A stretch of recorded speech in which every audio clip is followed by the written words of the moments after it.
Kahn, and I am the president of Kahn's Hospitality Group.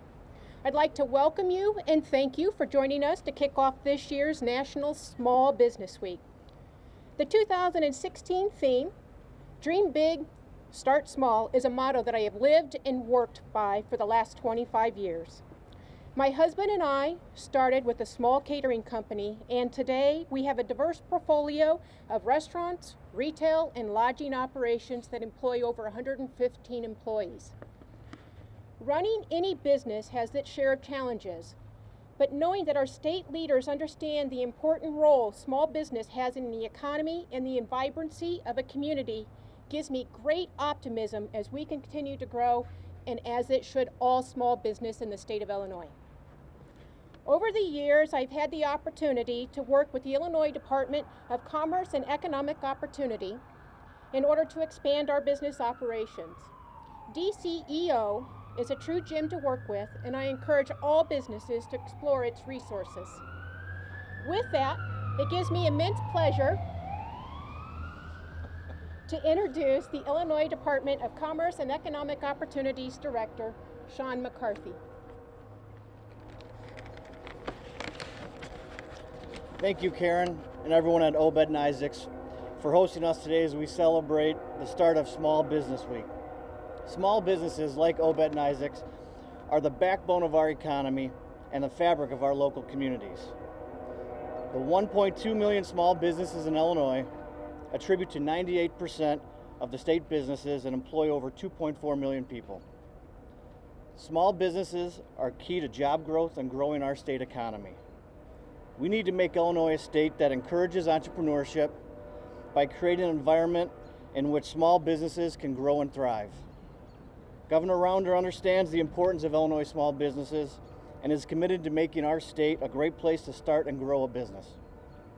The Illinois Department of Commerce offers resources to assist small business owners. We help develop business and marketing plans. We also help with financial planning, financial resources, and export assistance.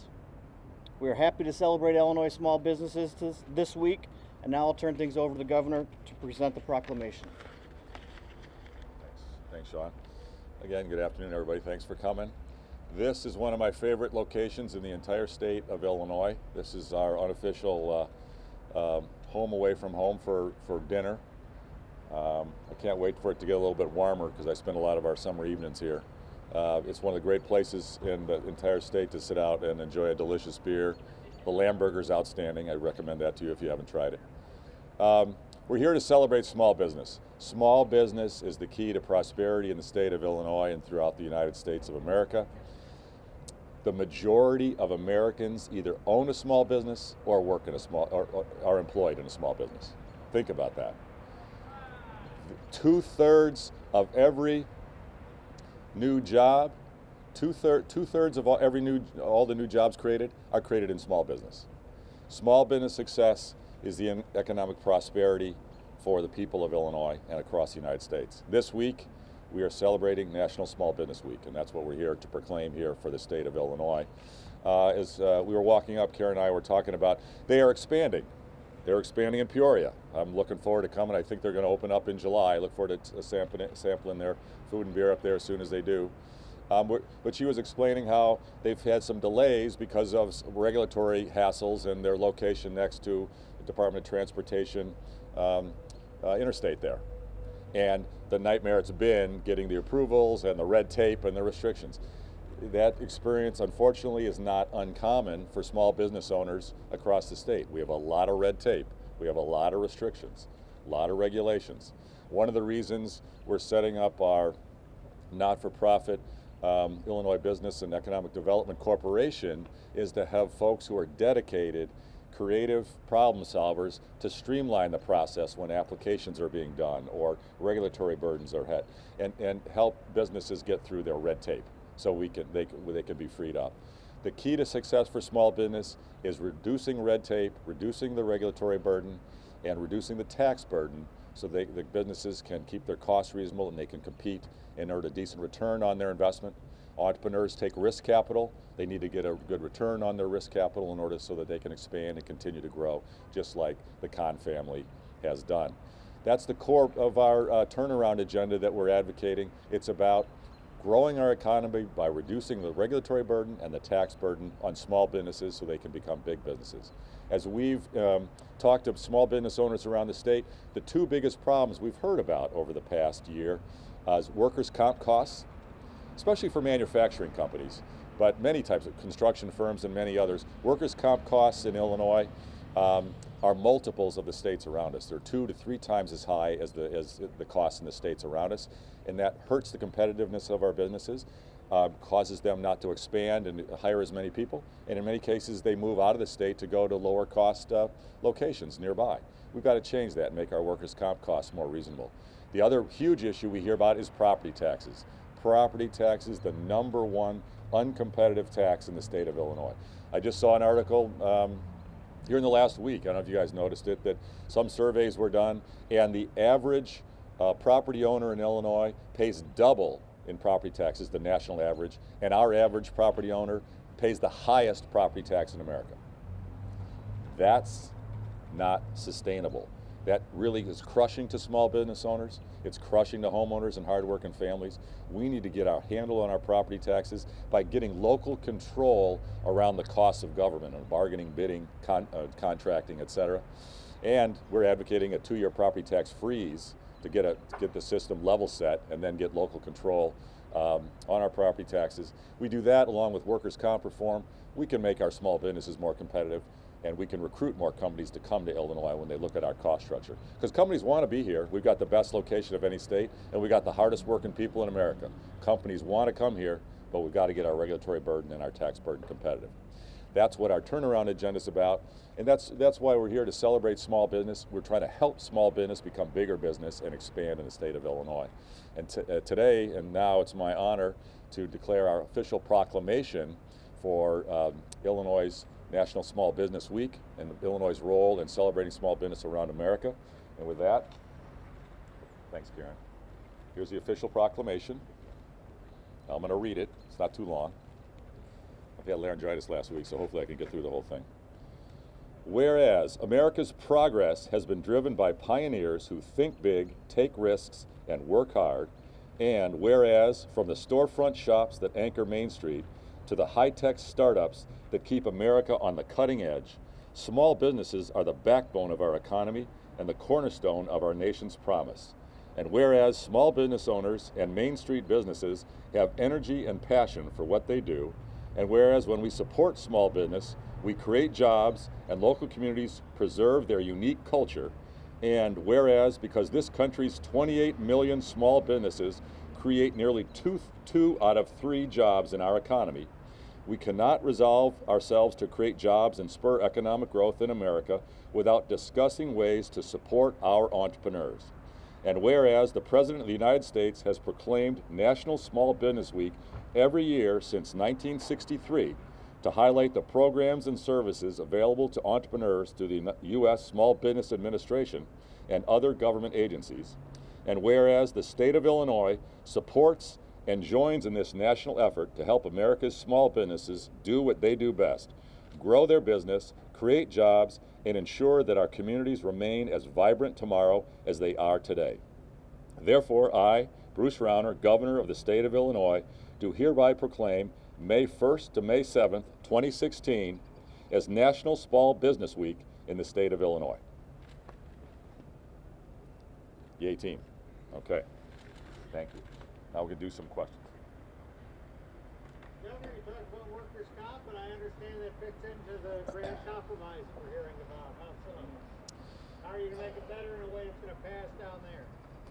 Well, I'm hearing good, favorable reports from various members of the General Assembly that there are productive negotiations going on among different legislators in both parties, Democrats and Republicans, talking about reforms that we can get together to help grow more jobs. Workers' comp is chief among the regulatory reforms, as well as increased protections for taxpayers, especially around local control for property taxes. I am not privy to all the negotiations. I don't know the detail of what's being discussed, but I'm cautiously optimistic that some progress is being made. And workers' comp is among the biggest challenges we face. If we change workers' comp costs and make it more competitive with other states around us, it will help both small businesses as well as taxpayers. It's not very widely known, but Illinois taxpayers inside government pay hundreds of millions of dollars more in workers' comp costs than if we had the similar systems to the states around us. So we can save taxpayer money in government with workers' comp reform, as well as help businesses compete and grow. Governor, I'm sorry. Caterpillar told me that workers' comp costs Caterpillar 5 times as much in Illinois as in the other states where they build their equipment, and that's one of the primary drivers, the reason that Caterpillar has been growing their jobs outside of Illinois substantially in other states. And not in Illinois. They have not been growing in Illinois. In fact, right now, because of the recession, they've actually been declining. But they've been flat for years, and they've told me workers' comp was the #1 reason they've held their jobs flat for so long. Well, I wanted to ask about Can I get some other ones, and then I'll come back to you? Fine. Okay.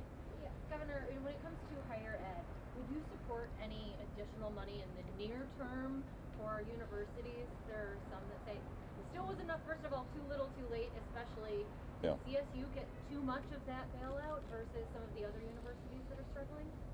Well, again, I would applaud the bipartisan effort done by the legislators to help get through this crisis period and get some much needed assistance to our universities and our colleges.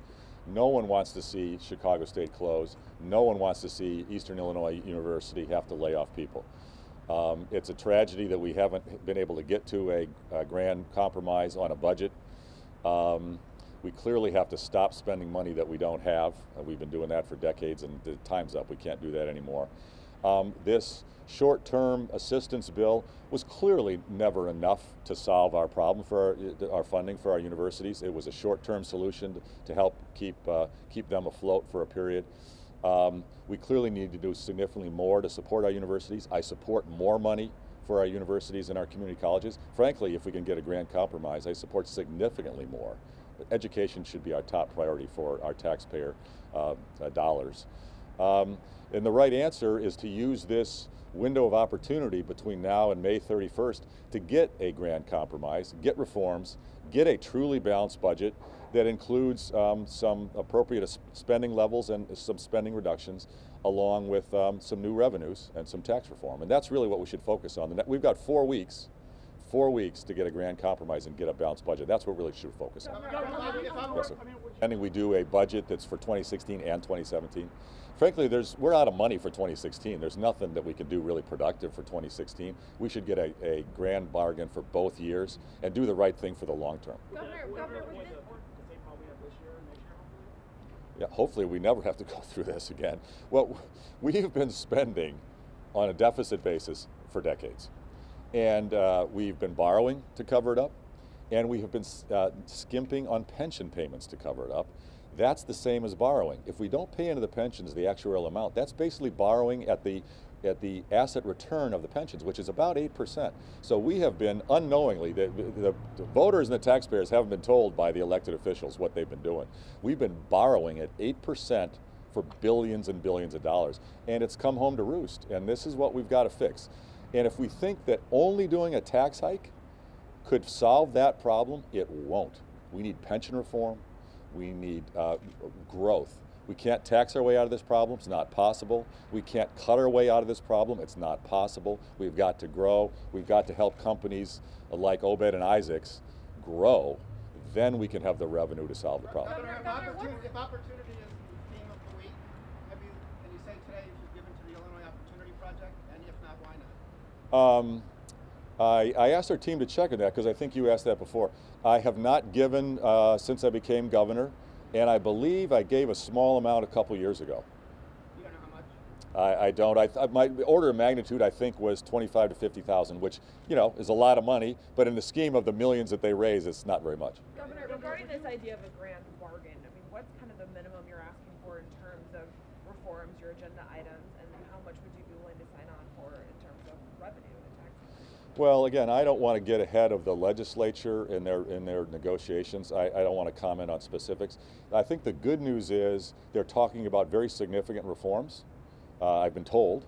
And they're talking about a balanced budget that includes cuts as well as some tax revenue reform. And I think that's the right answer. You keep saying I've been told or you're hearing. Are you not directly involved in these negotiations? I'm not. And I'm not. Should you be at some point? At various points in the past, I have been, and I think and I don't think the leaders in the legislature are directly involved either. I think this is a grassroots effort from members of the General Assembly who are really kind of taking and this is the right thing. I think they're taking the bull by the horns, and I think they're moving it Does along. that make you and the leaders look bad that you guys can't do this on your own and that it has to be done by rank and file? Actually, you know what? Having it done by the legislatures, I think, is the best answer. I mean, and frankly, we should all be embarrassed that we haven't got this done in the last year. It's ridiculous. There's no reason that we can't have a budget. And folks know that we can't just raise taxes and fix the problem. We've known this issue. It's just folks have been reluctant to really take the tough decisions. Well, time's up, and the good news is legislators have come to the conclusion they've got to step up and do the right thing, and they're going to push the leaders in the General Assembly, is my sense. Governor, Would you support the graduated income tax concept as part of a grand compromise? Dan, I really don't support a graduated income tax. I think that could well be the straw that breaks the camel's back for Illinois' economic competitiveness. We have the highest property taxes in America, as we've already discussed. We have some of the highest sales taxes in America, and frankly, in the Chicago area, they have the highest sales tax on many things already. And if we go to a graduated income tax, that will quickly spike up and put our income tax among the highest in America, and that will be devastating to recruiting companies and growing our economy. And if we put a high income tax on successful people, business owners, small business owners, many more will leave, many more than have already been leaving, and it'll be devastating to our tax base. And so I do not support it. There's been an argument out there that says, well, let's just get higher income people to pay, and middle class families then can not have to pay more. In fact, they might get a cut if we do that. I've heard that argument. Let me be clear, that's baloney. That is false advertising. You can look around the nation and look and see what's happened. You can't raise enough money from high income folks to cover the deficit in what we need. It's not possible. The money's not there. The math doesn't work. And what will happen is middle income taxpayers will end up paying more too, along with much higher for higher income folks, devastating for our competitiveness, and we will erode our economic growth away. So I think it would be a mistake. Last question. Some folks there are going to say, over my dead body, I'm not voting for a tax increase. That's true. How are you going to massage them into agreeing to it, or say, you know what, we're just going to do without your yes vote? How can you support new revenue with some of those folks who are even farther to the right than you? Well, let me say a couple things. I am an anti-tax guy. I do not like taxes. I'd like to cut our taxes. When you look around the nation, the states that have gone to a graduated income tax, like New Jersey as an example, but New York, Connecticut, other states, New Jersey has the highest taxes in property and income in America. They can't fund their pensions. They have deficits they can't fix. Taxes aren't the answer to the problem. So to your point, Dave, revenue can be part of the solution. And you're correct, there are many legislators who they won't vote for a tax hike no matter what, end of story. I've talked to them. We're going to have to find those folks who are willing to compromise. I'm willing to compromise, but in order to do it, we need structural reform to protect taxpayers in the future, especially on property taxes, because that's our biggest problem, is our property taxes. We need local control of the cost of government and taxpayer protections. And then as part of that, we can find some Republicans who I think might reluctantly support a tax increase. There are many Democrats who don't want to support a tax increase either. We're going to have to convince them to do it. And frankly, there are many members in the General Assembly on each side of the aisle who have their own pet programs or their pet spending that they won't consider cutting in any scenario. Well, you know what? We have got to have some cuts. We have to have some reductions in spending. We can't keep spending on this virtually unlimited basis that we've been doing for decades. So everybody, this is why it's taken over a year. I hope we can get it done in the next 4 weeks. This is a very condensed time frame, but we need everybody to come to the table, have compromises on spending reductions, on some new revenues, and on structural changes so we can grow, because the real answer is growth, along with some taxpayer protections, and then we'll get there. Governor, Thanks very much, everybody. I appreciate it. I appreciate it. Thank you. Thank you. You're a role model, inspiration for everybody. Appreciate it. Thank you so much. We appreciate it. Governor, what do you think of the